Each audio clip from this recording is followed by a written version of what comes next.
1 Samuel chapter 20. And David fled from Naioth and Ramah, and came and said before Jonathan, What have I done? What is mine iniquity? And what is my sin before thy father, that he seeketh my life? And he said unto him, God forbid, thou shalt not die. Behold, my father will do nothing, either great or small, but that he will show it me. And why should my father hide this thing from me? It is not so. And David sware moreover, and said, Thy father certainly knoweth that I have found grace in thine eyes.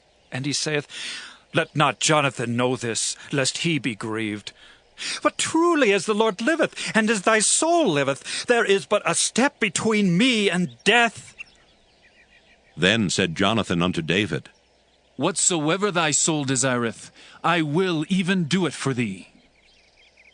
And David said unto Jonathan, Behold, tomorrow is the new moon, and I should not fail to sit with the king at meat. But let me go, that I may hide myself in the field unto the third day at even. If thy father at all miss me, then say, David earnestly asked leave of me that he might run to Bethlehem his city, for there is a yearly sacrifice there for all the family. If he say thus, it is well. Thy servant shall have peace. But if he be very wroth, then be sure that evil is determined by him. Therefore thou shalt deal kindly with thy servant, for thou hast brought thy servant into a covenant of the Lord with thee.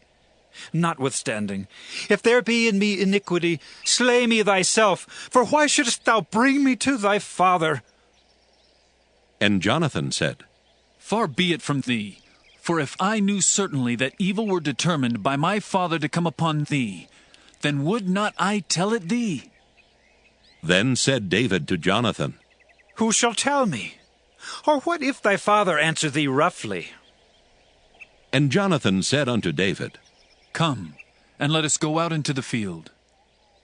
And they went out both of them into the field. And Jonathan said unto David, O Lord God of Israel, when I have sounded my father about tomorrow any time, or the third day, and behold, if there be good toward David, and I then send not unto thee and show it thee, the Lord do so and much more to Jonathan. But if it please my father to do thee evil, then I will show it thee and send thee away, that thou mayest go in peace.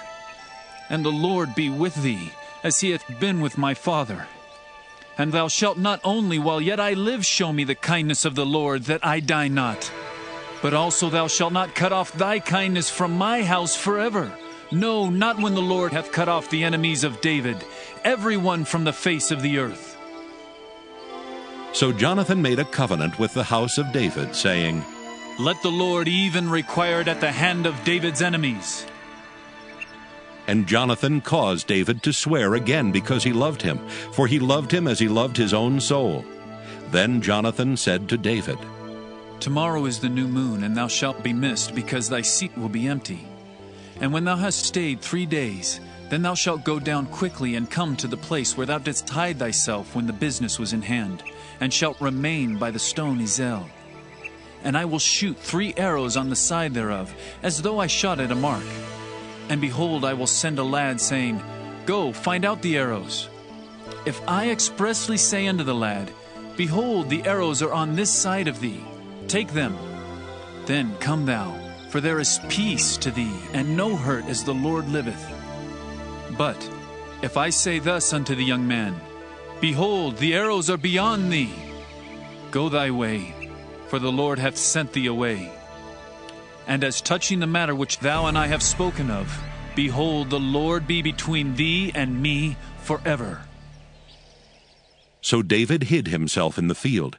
And when the new moon was come, the king sat him down to eat meat. And the king sat upon his seat, as at other times, even upon a seat by the wall. And Jonathan arose, and Abner sat by Saul's side, and David's place was empty. Nevertheless Saul spake not anything that day, for he thought, Something hath befallen him. He is not clean. Surely he is not clean. And it came to pass on the morrow, which was the 2nd day of the month, that David's place was empty. And Saul said unto Jonathan his son, Wherefore cometh not the son of Jesse to meat, neither yesterday nor today? And Jonathan answered Saul, David earnestly asked leave of me to go to Bethlehem. And he said, Let me go, I pray thee, for our family hath a sacrifice in the city, and my brother he hath commanded me to be there. And now, if I have found favor in thine eyes, let me get away, I pray thee, and see my brethren. Therefore he cometh not unto the king's table. Then Saul's anger was kindled against Jonathan, and he said unto him, Thou son of the perverse, rebellious woman! Do not I know that thou hast chosen the son of Jesse to thine own confusion, and unto the confusion of thy mother's nakedness?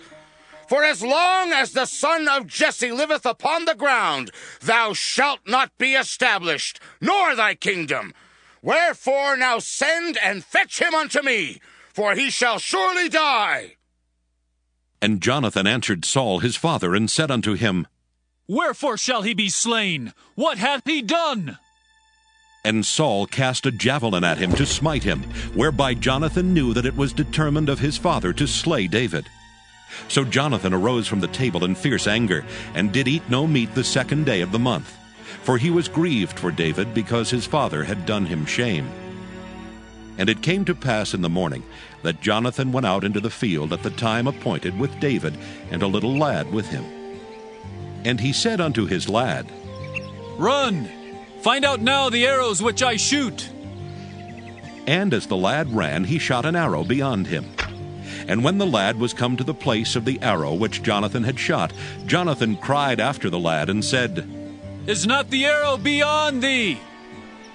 And Jonathan cried after the lad, Make speed, haste, stay not. And Jonathan's lad gathered up the arrows and came to his master. But the lad knew not anything, only Jonathan and David knew the matter. And Jonathan gave his artillery unto his lad, and said unto him, Go, carry them to the city. And as soon as the lad was gone, David arose out of a place toward the south, and fell on his face to the ground, and bowed himself 3 times. And they kissed one another, and wept one with another, until David exceeded. And Jonathan said to David, Go in peace. For as much as we have sworn, both of us, in the name of the Lord, saying, The Lord be between me and thee, and between my seed and thy seed forever. And he arose and departed. And Jonathan went into the city.